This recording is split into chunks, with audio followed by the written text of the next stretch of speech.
guys, once again welcome back to my channel AP Education Hub, and in this video we'll discuss about the novel In Custody by Anita Desai, and we'll discuss the chapter 7 of In Custody, and we'll discuss the summary as well as the analysis of this chapter. And guys, before this video we have already discussed about the introduction, main characters and the summary and analysis of the previous chapters.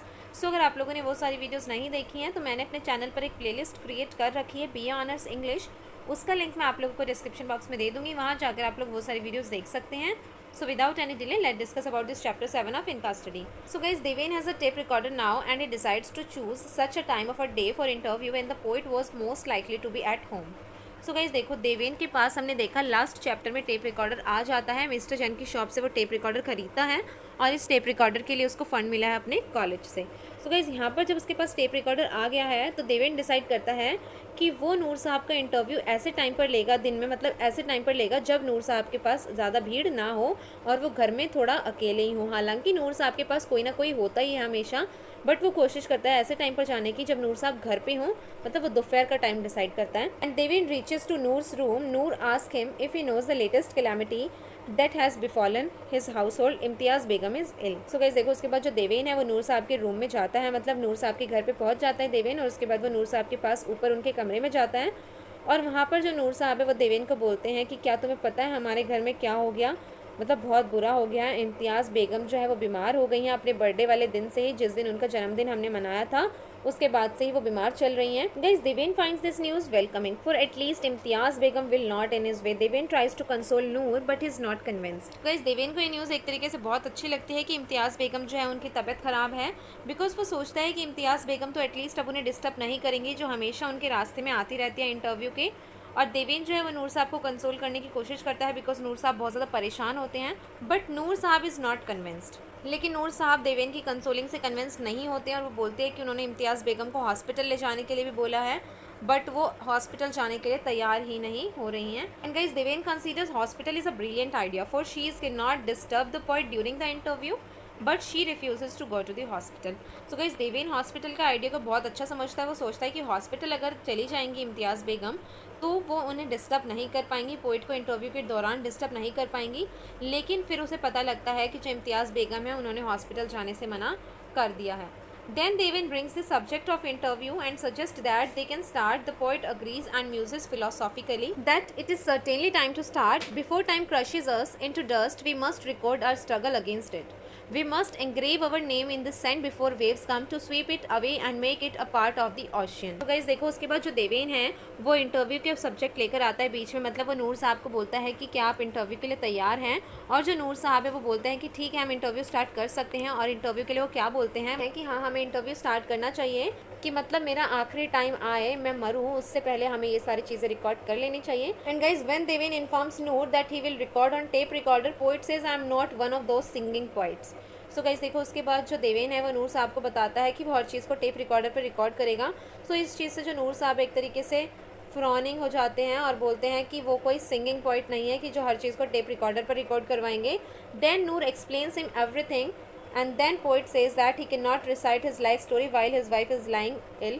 She does not want him to recite more. So guys देखो, यहाँ पर नूर नहीं, यहाँ पर देवेन आना था कि जो देवेन है वो नूर साहब को टेप रिकॉर्डर के बारे में हर चीज़ एक्सप्लेन करता है कि वो टेप रिकॉर्डर में रिकॉर्ड करेंगे, उसके बाद एडिट करेंगे अच्छे से, उसको फिर टाइप करके पब्लिश करेंगे. सो यहाँ पर जो पोइट है वो कहता है that he can not recite his life story, कि वो अपनी लाइफ स्टोरी अभी रिसाइट नहीं करेगा जब उसकी बीवी बीमार पड़ी है. और इवन दो जो उसकी बीवी है Imtiaz Begum, she does not want him to recite more. And guys this makes Deven angry and he burst. So guys इस बात से जो देवेन है उसे बहुत ज़्यादा गुस्सा आता है, और देवेन यहाँ पर क्या बोलता है, why will she not allow you to recite your poetry when she can recite hers in public.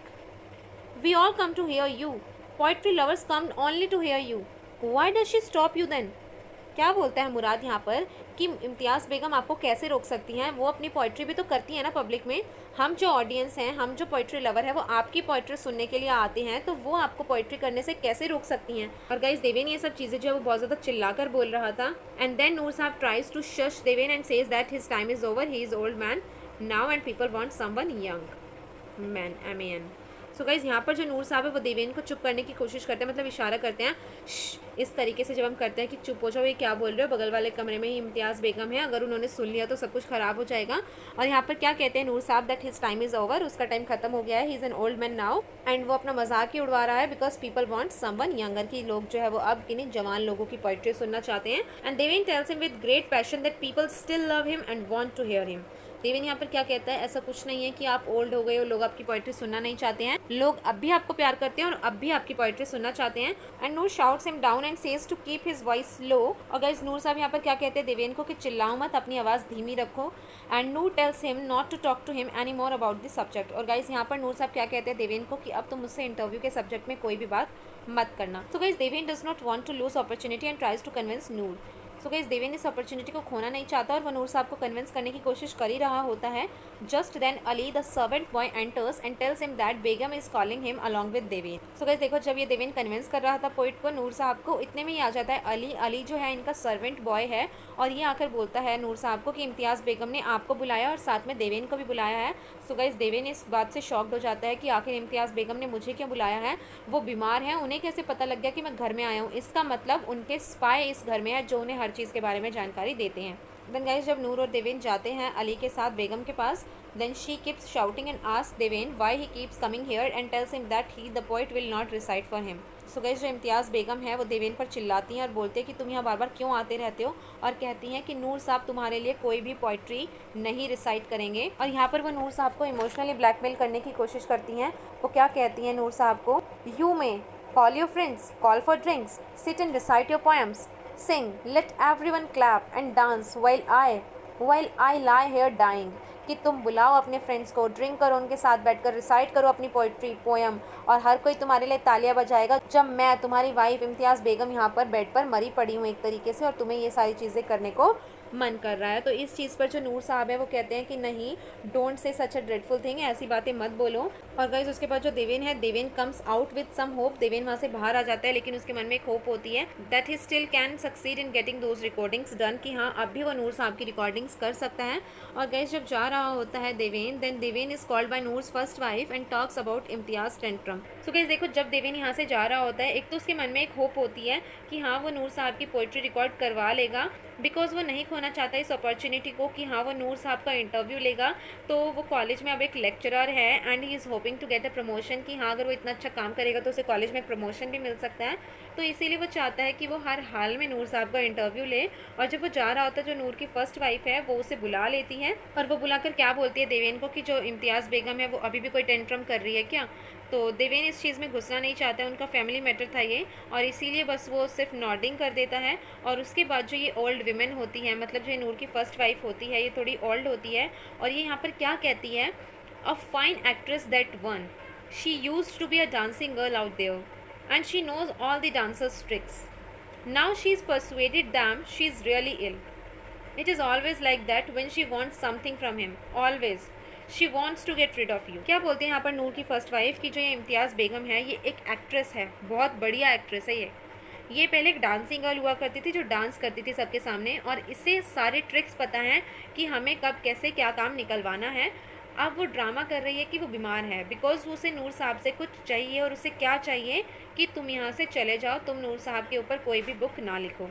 तो यहाँ पर देवेन करेक्ट करता है कि वो कोई बुक नहीं लिखने वाला, वो तो एक आर्टिकल लिखने वाला है, इंटरव्यू लेने आया है। और गाइस यहाँ पर जो नूर साहब की फर्स्ट वाइफ है, she explains Deven that Begum hates the poet's डिसीपल।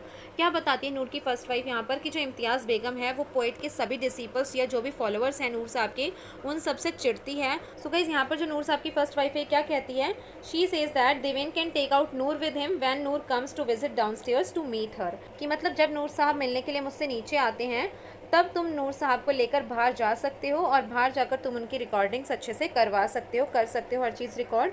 But for this he must have to find a room nearby where he can record his voice and then bring him back so that he can be sent upstair. क्या कहती है यहाँ पर नूर की wife कि अगर तुम नूर साहब का इंटरव्यू लेना चाहते हो तो तुम्हें यहाँ घर के आसपास एक रूम अरेंज करना पड़ेगा, वहाँ पर तुम नूर साहब को ले जाना जब नूर साहब मुझसे मिलने के लिए यहाँ नीचे आते हैं, और तुम उनका इंटरव्यू और जो भी रिकॉर्डिंग्स तुम्हें करनी है वो कर लेना, और सब कुछ रिकॉर्ड करने के बाद तुम नूर साहब को वापस यहाँ छोड़ देना ताकि वो ऊपर वापस चले जाएँ। इम्तियाज़ बेगम के पास. And guys then she asked Deven to come back tomorrow at 11. Deven says that he can not make it tomorrow as he needed to discuss the things.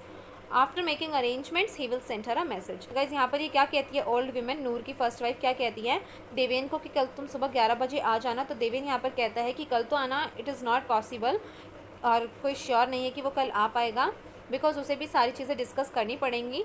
और जब उसकी सारी अरेंजमेंट्स हो जाएंगी देन वो एक मैसेज सेंड कर देगा कि हाँ वो इंटरव्यू के लिए रेडी है. So guys as Deven is about to leave she ask him not to forget about the payment. Deven stops. So guys जब देवेन जा ही रहा होता है तो ये नूर साहब की फर्स्ट वाइफ बोलती है देवेन को कि पेमेंट के बारे में मत भूल जाना. तो देवेन तुरंत रुक जाता है वहाँ पर. And she comments on how poet can do this work without any payment. और क्या कहते हैं नूर की फर्स्ट वाइफ यहाँ पर कि पोइट जो वो पेमेंट के बिना कैसे काम कर सकते हैं. मतलब उसकी जो स्टेटमेंट होती है वो क्या होती है, yes yes payment payment payment. You think he can do all this for you, give you so many hours of time and write and recite for all and tie himself out for no payment at all. What is this? You think the poet has not to earn this bread? You think he has no family to feed? Our poets and poets' families to starve while you and your kind from college feast. क्या कहती है नूर की first wife कि हाँ भाई payment. तुम क्या सोचते हो नूर साहब तुम्हें अपने इतने घंटे देंगे, इतना टाइम देंगे, अपनी सारी पोइट्री रिसाइट करेंगे, अपने आप को थकाएंगे और उसके बदले में वो कोई पेमेंट भी एक्सपेक्ट ना करें. पोइट को भी तो अपनी कमाई का कोई जरिया चाहिए. पोइट की भी तो फैमिली है. पोइट की और पोइट की फैमिली को क्या अपना पेट नहीं भरना? जब तुम और तुम्हारे कोलीग्स पूरा अच्छे तरीके से खाना खाएंगे, फीस्ट खाएंगे, तो हम क्या अपना पेट भी ना भरें? And she tells him when he sent message he must also mention payment. If she thinks payment is not sufficient the poet will not come. और गाइस क्या कहती है यहाँ पर कि जब तुम अपना मैसेज भेजोगे कि हाँ तुम इंटरव्यू के लिए कब आ रहे हो, तब तुम उसमें ये भी मेंशन कर देना पेमेंट का कि कितनी पेमेंट तुम दे सकते हो, और अगर जो पेमेंट है वो मुझे सफिशिएंट नहीं लगी तो पोइट तुमसे मिलने के लिए बाहर नहीं आएंगे. So guys Deven works out with heavy heart thinking that he will have to abandon the project. So guys Deven वहाँ से बाहर आ जाता है विद हैवी हार्ट, और वो क्या सोचता है कि अब उसे ये प्रोजेक्ट छोड़ देना चाहिए. But he can not give up the project for 2 reasons. लेकिन वो इस प्रोजेक्ट को नहीं छोड़ सकता because first he want to accomplish the task. पहला तो वो इस टास्क को पूरा करना चाहता है because this task is concern with Noor. Second he had funds section by the college for that very purpose. और दूसरा रीज़न ये है कि उसके पास जो टेप रिकॉर्डर वाला जो सारा फंड आया है ये उसको कॉलेज ने दिया है, इसलिए भी वो इस प्रोजेक्ट को नहीं छोड़ सकता है. बिकॉज फिर वो कॉलेज में जाकर क्या मुंह दिखाएगा, उसका प्रमोशन तो होगा नहीं, इनफैक्ट उसको कहीं बाहर ही ना निकाल दे कॉलेज से. And guys this chapter ends here. In custody का जो ये चैप्टर 7 है ये यहीं पर एंड हो जाता है. सो आई होप आप लोग को ये चैप्टर क्लियर हो गया होगा. और अगर आप लोग को कोई डाउट है तो आप लोग उनसे कमेंट बॉक्स या मेरे इंस्टाग्राम पर पूछ सकते हैं. मैं दोनों ही चीज़ों के लिंक दे दूँगी डिस्क्रिप्शन बॉक्स में. So do follow me in Instagram and also on my Facebook page. और अगर आप लोगों को वीडियो पसंद आई हो तो वीडियो को लाइक करें, कमेंट करके बताएं कैसी लगी, अपने फ्रेंड्स के साथ शेयर करें और मेरे चैनल को सब्सक्राइब करके बेल आइकन ज़रूर दबा दें. मिलते हैं नेक्स्ट वीडियो में. Thank you.